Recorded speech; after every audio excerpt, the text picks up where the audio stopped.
BD news, खबरों में सबसे तेज। भोपाल के बहुचर्चित तुषार शर्मा डेथ केस में आज का दिन बेहद अहम है। सुप्रीम कोर्ट, हाई कोर्ट और जिला अदालत तीनों जगह सुनवाई के बीच तुषार के पिता नवनिधि शर्मा ने बड़ा बयान दिया और कहा कि मुख्य न्यायाधीश द्वारा मामले का संज्ञान लिया जाना न्याय व्यवस्था में लोगों के भरोसे को मजबूत करेगा। नवनिधि शर्मा ने आरोप लगाया कि केस में शुरुआत से सबूतों से छेड़छाड़ हुई।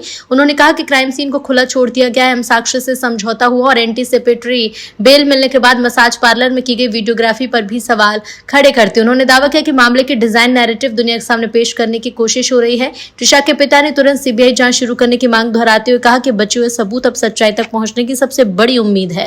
जी, बहुत अच्छा कदम है और बहुत बहुत धन्यवाद। जैसे मैंने कल कहा था, सभी मीडिया भाइयों का सभी बहुत कोटि कोटि नमन सीजीआई को, जिन्होंने संज्ञान लिया। इस केस को एक नजीर सेट करेगा, एग्जाम्पल सेट करेगा, न्याय व्यवस्था में लोगों का विश्वास बढ़ेगा।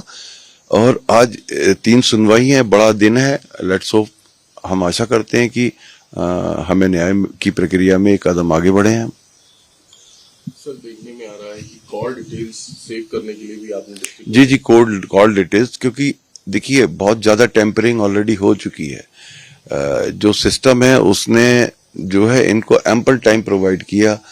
एक क्राइम साइट को पूरा खुला छोड़ा गया, पूरा टेम्परिंग के लिए पूरा एविडेंस किया। आपने देखिए एंटीसिपेटरी बेल के बाद भी अपने मसाज पार्लर पे इनके वकील गए और वीडियोग्राफी लेके आए।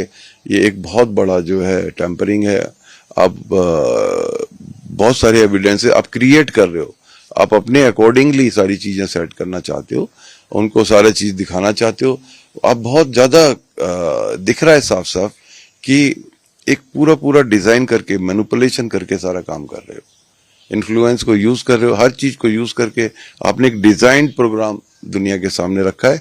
मुझे उम्मीद है कि मेरी जांच एजेंसी पे मुझे भरोसा है कि इस डिजाइन को वो एक्सपोज करके रहेंगी और सच्चाई बाहर आएगी। सीबीआई को सर केस हैंडओवर कर लेना चाहिए। जी, बहुत ज्यादा रिक्वेस्ट है। कल भी मैंने किया था कि तुरंत उनको अपना संज्ञान में ले लेना चाहिए, ताकि कम से कम जो भी बचा है वो उससे आगे बढ़ पाए। सर, एसआईटी में एक इंस्पेक्टर है, उनको हटाने की आप लोग मांग कर रहे हैं। जी, हमने तो एसआईटी की मांग ही नहीं स्वीकार करी ना। एसआईटी तो अब सीबीआई गठित करेगी, हमने तो कभी नहीं बोला। एसआईटी तो इन्होंने सुओ मोटो करके अपने संज्ञान से, इनकी एक प्रोसेस है। कोई इस तरीके के केस आता है तो पुलिस अपना पहली कार्रवाई करती है। उस एसआईटी से हमारा कोई लेना देना नहीं है।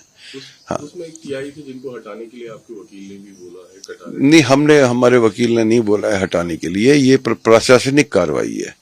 ये प्रशासन एक व्यक्ति को विक्टिम बना करके अपनी बहुत सारी चीजों को ढकना चाहता है।